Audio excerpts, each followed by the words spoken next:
간도 참변이 있고 난 후 만주와 연해주 지역에서의 독립군 활동은 이전처럼 활발하게 진행되기 어려웠습니다.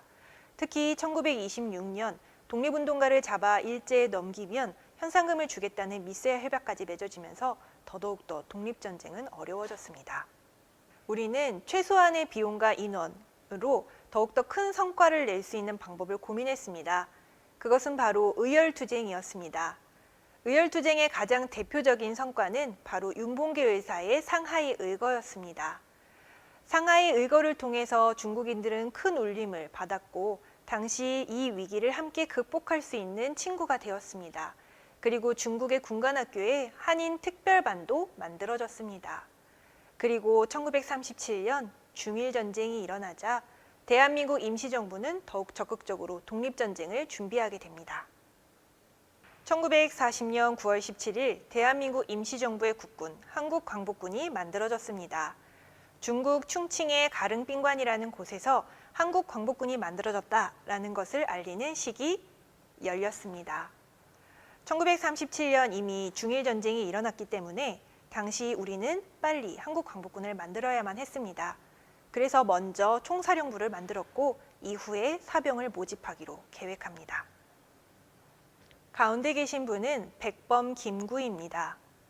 백범 김구는 한국광복군이 만들어졌다는 소식을 알리면서 한국광복군은 대한제국의 국군과 독립군의 뒤를 이었다라고 이렇게 이야기했습니다. 실제로 한국광복군의 핵심 간부들은 독립군 출신이었습니다.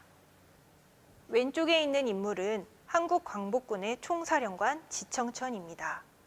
신흥무관학교의 교장이면서 또한 청산리 전투를 승리로 이끌었던 지휘관이기도 했습니다. 오른쪽의 인물은 김학규 참모장입니다. 김학규는 과거 신흥무관학교의 학생이었고요. 또한 만주 지역에서 활발하게 독립군 활동을 펼친 분이었습니다. 한국광복군 성립 전례식을 마치고 기념사진을 찍었습니다. 이 사진을 보면 가장 앞줄 중앙에 지청과 김구의 모습이 보입니다. 그리고 뒤쪽에는 한국광복군들의 모습이 보이는데요. 여기 오른편에 군복을 입은 4명의 여성이 있습니다. 이들은 한국광복군의 군인입니다. 이 사진 속에는 4명밖에 없지만 실제로 한국광복군이 만들어졌던 당시 11명의 여군이 있었습니다. 의병활동, 3.1운동, 독립군 활동에서 오래전부터 이어진 여성들의 적극적인 독립운동 참여는 이후 한국광복군이 만들어졌을 때 남녀를 구분하지 않고 국민의 의무를 할 수 있다는 분위기를 조성하였습니다.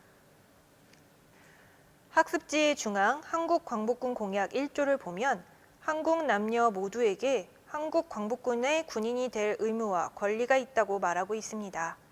이후 더 많은 여성들이 한국광복군에 입대했고 이들은 남자와 똑같이 훈련받고 선전, 첩보, 수집활동 등을 하며 대일전에 적극 참여했습니다.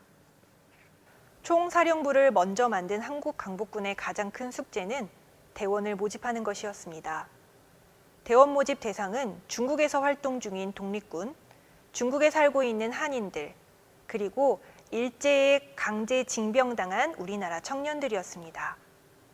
1938년부터 일제는 자신들의 침략 전쟁을 위해 우리나라 청년들을 강제로 전쟁터에 끌고 갔습니다. 그리고 전쟁이 끝날 때까지 약 36만 명의 우리나라 청년들이 동원되었습니다. 당시 한국광복군이 만들어졌다라는 소식을 듣고 중국에 배치된 우리나라 청년들은 일본군을 탈출하여 한국광복군을 찾아오기도 합니다. 그리고 이렇게 모집된 대원들은 정식으로 한국광복군에 들어가기 전 일정 기간 동안 교육과 훈련을 받았습니다. 내용은 군사훈련과 우리나라 역사, 각국의 혁명사 등을 배우는 정신교육으로 이루어졌습니다. 그럼 여기서 문제 하나 내겠습니다. 한국광복군의 영어 이름은 무엇일까요? 학습지에 있는 한국광복군의 배지와 한국광복군 제2지대 대원들이 모여 몸으로 만든 글자가 힌트입니다. 바로 KIA, 코리아 인디펜던스 아미입니다. 1941년 12월 8일 일제는 미국 하와이의 진주만을 기습 공격하며 아시아 태평양 전쟁을 시작했습니다. 이때 대한민국 임시정부는 즉각 대일선전 포고를 발표했습니다. 왜구를 완전히 몰아내기 위해 혈전으로 최후의 승리를 이루겠다. 우리나라가 연합국의 일원으로 대일전쟁에 참전할 것을 밝힌 것이었습니다. 대한민국 임시정부의 선전포고 이후에 실제로 한국 광복군은 연합국과 공동작전을 펼칩니다. 당시 일제는 진주만을 공격한 이후에 자원을 확보하기 위해 미얀마도 공격합니다. 그리고 인도 국경까지 점령하게 되죠. 당시 연합국은 이를 되찾아오기 위해 버마 탈환 작전을 계획했고 버마는 지금 미얀마의 과거 이름입니다. 당시 인도에 주둔해 있었던 영국군에게 일본어를 할 수 있는 대원이 필요했습니다. 그래서 한국 광복군에게 대원을 요청했고 1943년 한국 광복군은 인면전구공작대라는 이름의 9명의 대원을 지원하게 됩니다. 이 대원들은 영국군과 함께 포로신문, 선전, 암호해독 등의 임무를 성공적으로 수행하고 안전히 복귀하게 됩니다. 한국 광복군은 영국군에 이어 미국 전략첩보기구 OSS와도 공동작전을 추진합니다. 한국 광복군 대원들에게 특수훈련을 시켜 국내에 직접 침투하여 작전을 펼치는 것이었죠. 이것이 바로 독수리 작전이었습니다.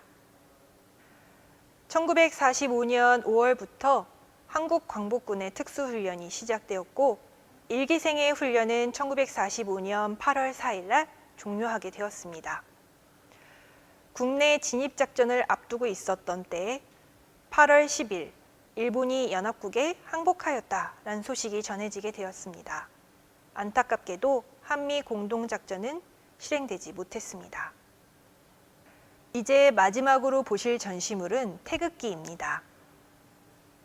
이 태극기는 학습지 가장 뒷장에 있는 한국 광복군 서명문 태극기로 문웅명 선생과 함께 한국 광복군으로 활동하던 동료들의 서명이 빼곡하게 채워져 있습니다. 내용은 광복의 기쁨과 바람직한 국가상, 완전한 독립국가에 대한 염원 등의 내용입니다.